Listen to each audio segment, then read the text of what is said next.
Eto mga kapakners, nagluluto ang ating magluluto ng balinghoy.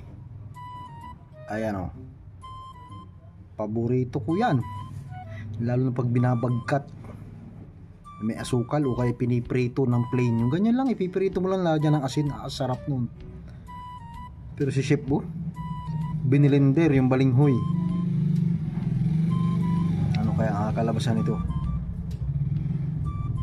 Sarap din yan, yung niyubak, nilupak sa tayabas. Quality, pinakatas. Ano ang gawin sa katas na yun? Ano ka gagawa ng puto? Sinamahan ng sapal, asukal, hindi ko alam kung ano yun. Masarap na merienda ang gagawin ng ating tagaluto. Nilagay sa mangkok, green, dilaw at saka pink.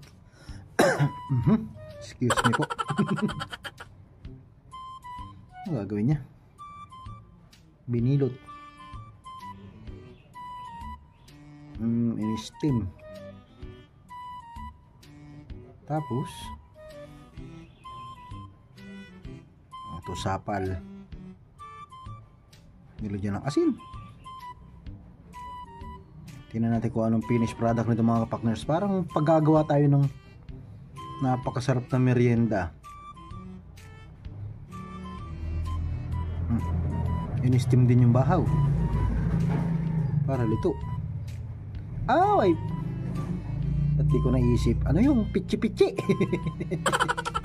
Pichi-pichi.